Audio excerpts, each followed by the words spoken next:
chuan pathian thu in om ro amero chu dia pal do da ro ti chuan atam bo san chu pathian hai ro ti chuan anin chu pathian ne le tum par u olol pa kan pathian sung bel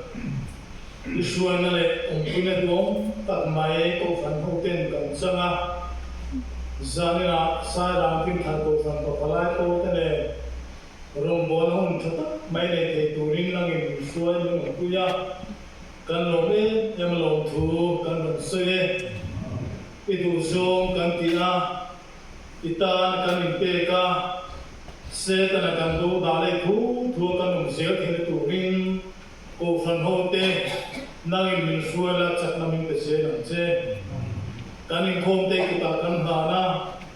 imia kan thil piang te ro kuina min sakla kan ro kan ngai to na la pen the sona to kan pe che tin sanin kan fil to tul po nang ino kuila ai boss na te nang mo so che I khoi na kan lo pa so sta hin kan di ka che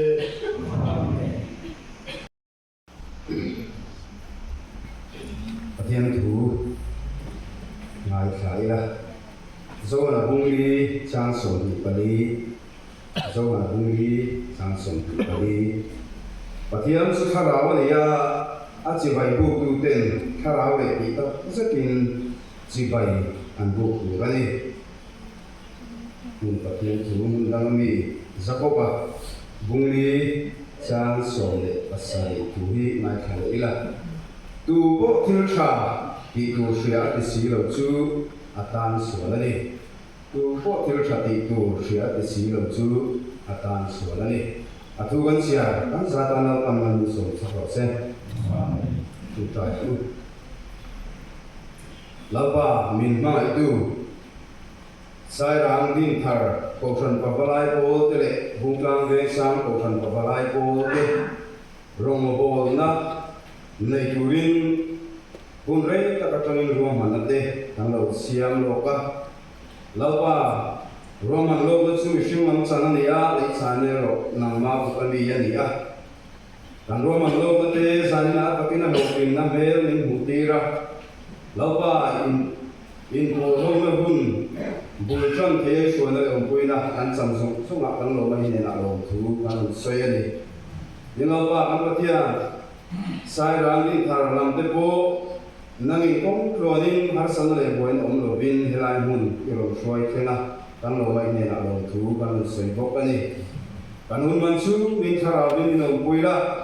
he kan lo bo ho na hian thara we ti ta zeta irong kan bo na tu ra ta na min pui tu man ro kan bo ta kan ni thena tu bin thara bin man so sa kan che zani kan ni ko mi ku ta kan la kanun man tur zong te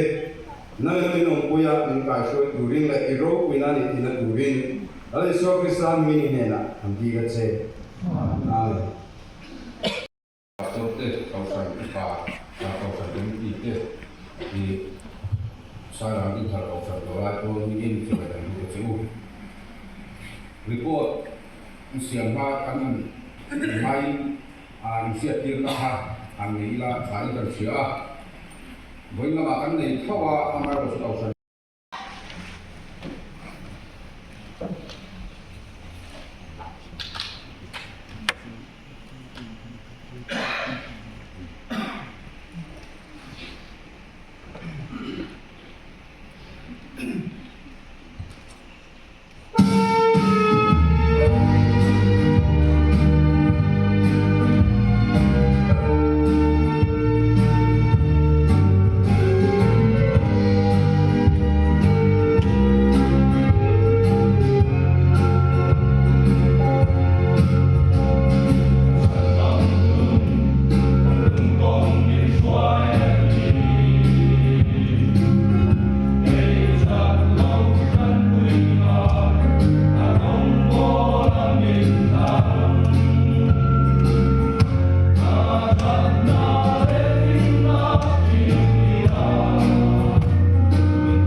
thiêu rồi đó lâu quy đó sao còn vừa hôm nay thế tất nhiên tụi nó kỳ lộc kỳ lắm xí là thì nên là bằng thứ mà sợi bộ trang là gì à thứ mà đó là thứ nổi rất đó nghe thế mà đây về trang là gì à mà chú chỉ